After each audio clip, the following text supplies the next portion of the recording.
Buenas y santas. Ya no quedan, por suerte.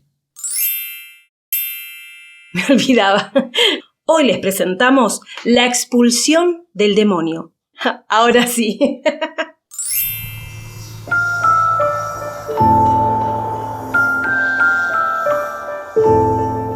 Buenas y santas.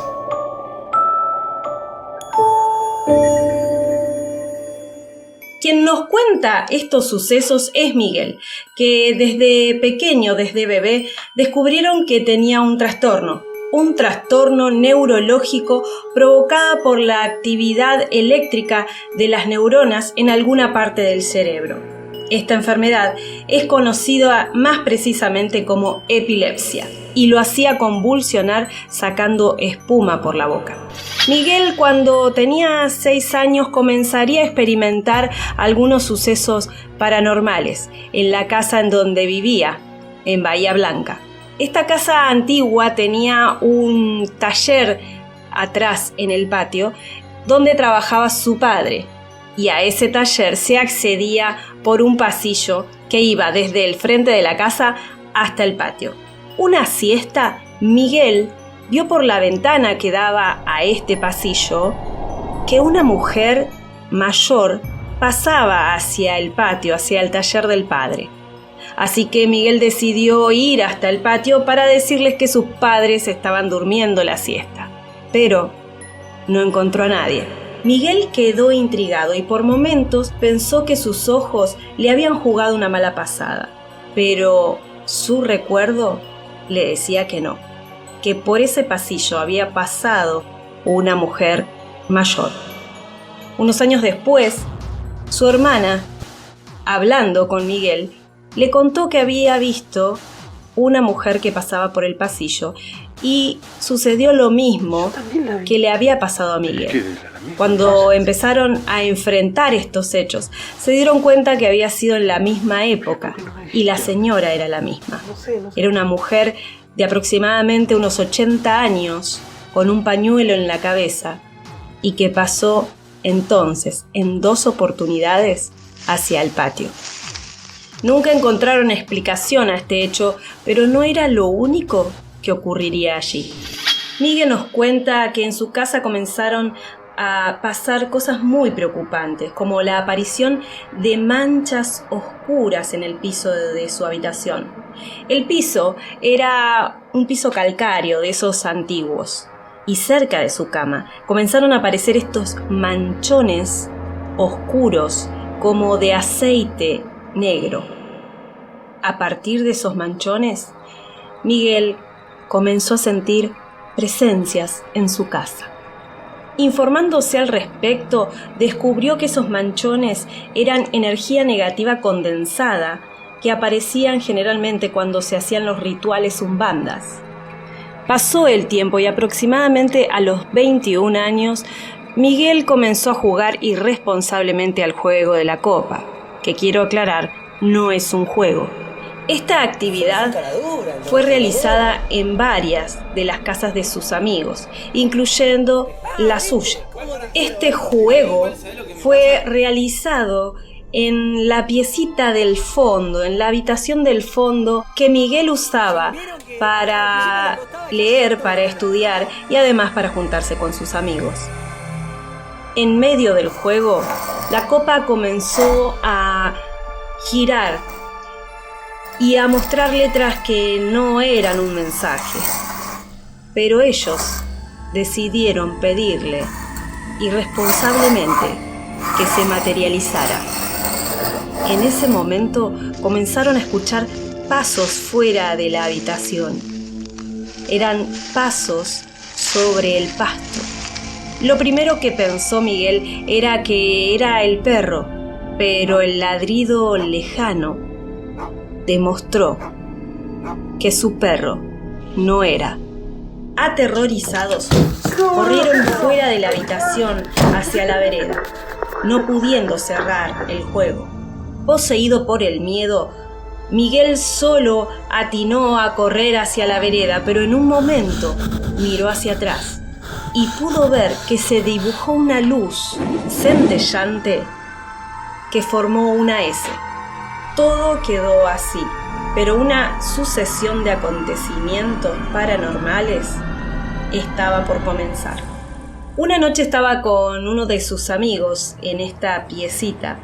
Eran cerca de las 21 horas de una noche de invierno. Estaban con la luz prendida y la puerta entornada porque estaban fumando.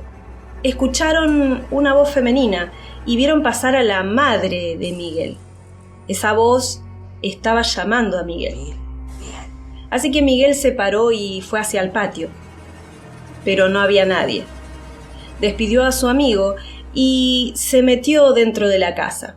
En la cocina estaba su madre, que planchaba. Cuando le preguntó por qué lo había llamado, su madre le contestó que ella no había sido y que ella no había pisado en ningún momento el patio. ¿Quién era esa mujer con la voz familiar que había cruzado el patio frente a la vista de Miguel y su amigo? Hablando con su madre y repasando la contextura física que había visto Miguel, sacaron la conclusión de que esa mujer era su abuela paterna, que ya había fallecido.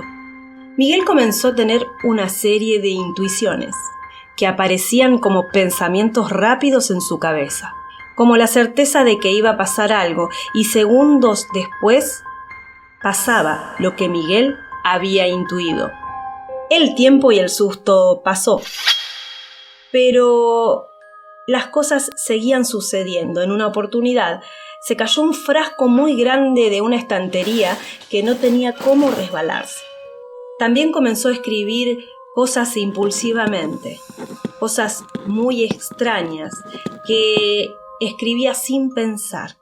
Cuando terminaba por fin y se sentaba a leerlo, no se reconocía en lo que había escrito, y lo que allí decía lo aterrorizaba.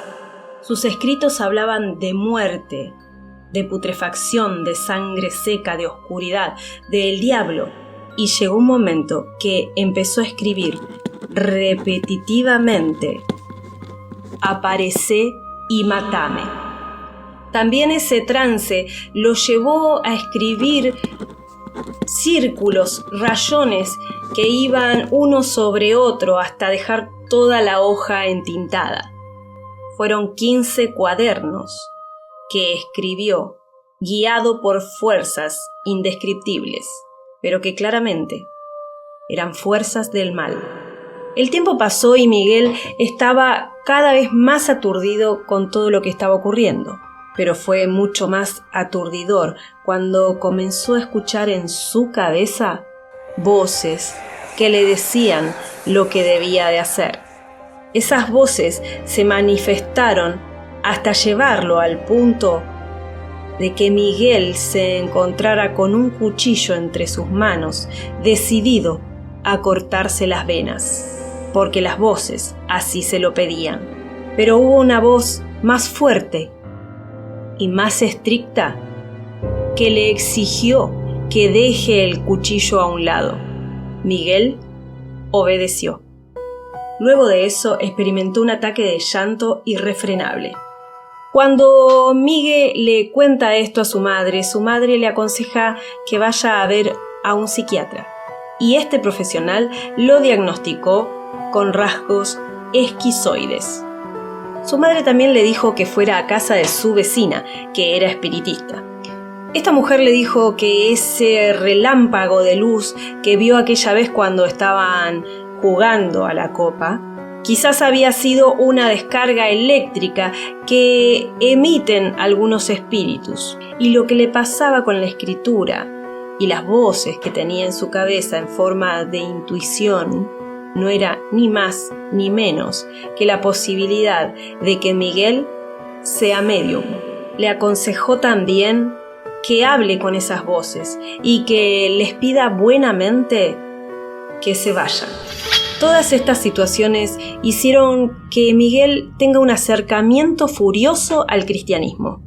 Una compañera de la universidad, al verlo tan triste y desencajado a Miguel, decidió regalarle una estampita. Era la estampita de San Miguel Arcángel, y le propuso que se acercara a la iglesia para ejercer el catolicismo. Para ese entonces, Miguel había caído en las drogas. Estaba consumiendo drogas duras y estaba realmente desesperado, acorralado. En un momento, su psiquiatra lo quiso internar, y esta fue la gota que rebalsó el vaso. Este fue el momento donde Miguel decidió dejar las drogas. Comenzó primero a alejarse de sus amigos, lo cual le fue muy difícil, pero finalmente y después de mucho esfuerzo pudo alejarse de ellas. Comenzó a ir a la iglesia e hizo la confirmación. Sentía mucha contención en ese espacio, en esos encuentros religiosos que se realizaban los sábados por la mañana. Comenzó a informarse, a leer sobre los arcángeles, especialmente el arcángel Miguel, el mismo que su compañera de la facultad le había regalado la estampita. Llegó el momento en que lo invitaron a participar de un retiro espiritual en una escuela albergue alejada de la ciudad, donde pasarían el fin de semana haciendo actividades religiosas. Había una actividad específica en donde comenzaban primero a meditar, a orar, y después le escribían una carta a Jesús, pidiéndole su palabra, su consejo.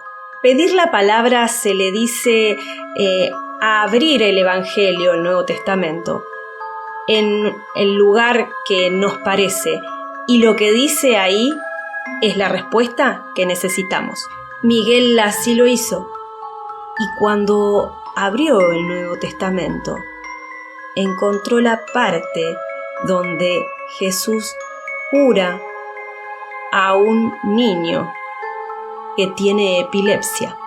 Era el Evangelio según Marcos, que dice así: curación de un endemoniado epiléptico. Cuando volvieron a donde estaban los otros discípulos, los encontraron en medio de una gran multitud, discutiendo con algunos escribas. En cuanto la multitud distinguió a Jesús, quedó asombrada y corrieron a saludarlo. Él les preguntó sobre qué estaban discutiendo. Uno de ellos le dijo: Maestro, te he traído a mi hijo que está poseído de un espíritu mudo. Cuando se apodera de él, lo tira al suelo y le hace echar espuma por la boca. Entonces le crujen sus dientes y se queda rígido. Le pedí a tus discípulos que lo expulsaran, pero no pudieron. Generación incrédula, respondió Jesús. ¿Hasta cuándo estaré con ustedes? ¿Hasta cuándo tendré que soportarlos? Tráiganmelo. Y ellos se lo trajeron. En cuanto vio a Jesús, el espíritu sacudió violentamente al niño, que cayó al suelo y se revolcaba, echando espuma por la boca. Jesús le preguntó al padre: ¿cuánto tiempo hace que está así? Desde la infancia, le respondió, y a menudo lo hace caer en el fuego o en el agua para matarlo. Si puedes hacer algo, ten piedad de nosotros y ayúdanos. Si puedes, respondió Jesús, todo es posible para el que cree. Inmediatamente el padre del niño exclamó: creo, ayúdame porque tengo poca fe. Al ver que llegaba más gente, Jesús increpó al espíritu impuro diciéndole: espíritu mudo y sordo, yo te lo ordeno, sal de él y no vuelvas más. El demonio gritó, sacudió violentamente al niño y salió de él, dejándolo como muerto, tanto que muchos decían: está muerto. Pero Jesús, tomándolo de la mano, lo levantó, y el niño se puso de pie. Cuando entró en la casa y quedaron solos, los discípulos le preguntaron: ¿por qué nosotros no pudimos expulsarlo? Él les respondió: esta clase de demonios se expulsa solo con la oración. Y a partir de ese momento, Miguel no tuvo convulsiones nunca más en su vida hasta el día de hoy. Y hasta acá el programa de hoy. Acordate que estas historias son reales y que la próxima puede ser la tuya. Recordá que para contactarnos tenés que escribir a buenasysantascontame@gmail.com. Y si querés encontrarnos en nuestras redes, estamos en Instagram como @cuartopálpito y en Facebook como Cuarto Pálpito. Todos los sábados a las 20 subimos un nuevo programa. Si querés, podés suscribirte. Nos ayudás mucho. Y tocas la campanita. Acordate, el próximo caso puede ser el tuyo. Buenas y santas ya no quedan.